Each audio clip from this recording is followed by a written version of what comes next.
Well, we're here and turning around real tight. I had something rubbing on the tire, which I've never had, so let's go look. What is it now, Mr. Cheap?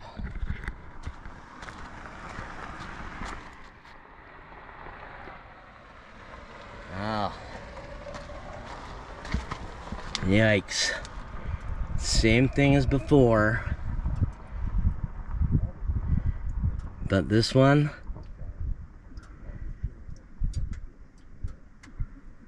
is brand new. And this one, the nut came off up there, which I had very tight.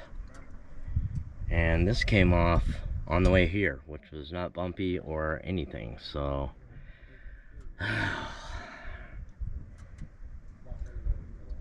least I'm a little bit early. I guess I'll deal with it. I ended up taking it off. I think the threads are messed up from being loose.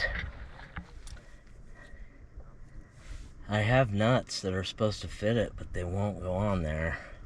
With my experience, that's usually because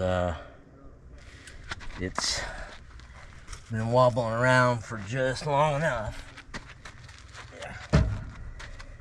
to kind of ruin the threads. Stupid things. This is the dumbest idea. I wish I could afford anti-rock right now, because that's where we would be, but I guess I'm gonna try to just unhook this one, since we're off-road in the dirt now anyways. Let's see if we can get this up on its... Let's see.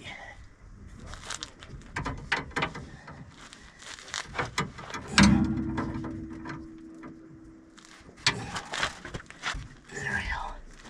No wonder the bushings are always split and have to be replaced, because the grand idea of whoever designed this, it's just a flat bar it goes on that's barely big enough, which means it's cutting the damn bushing.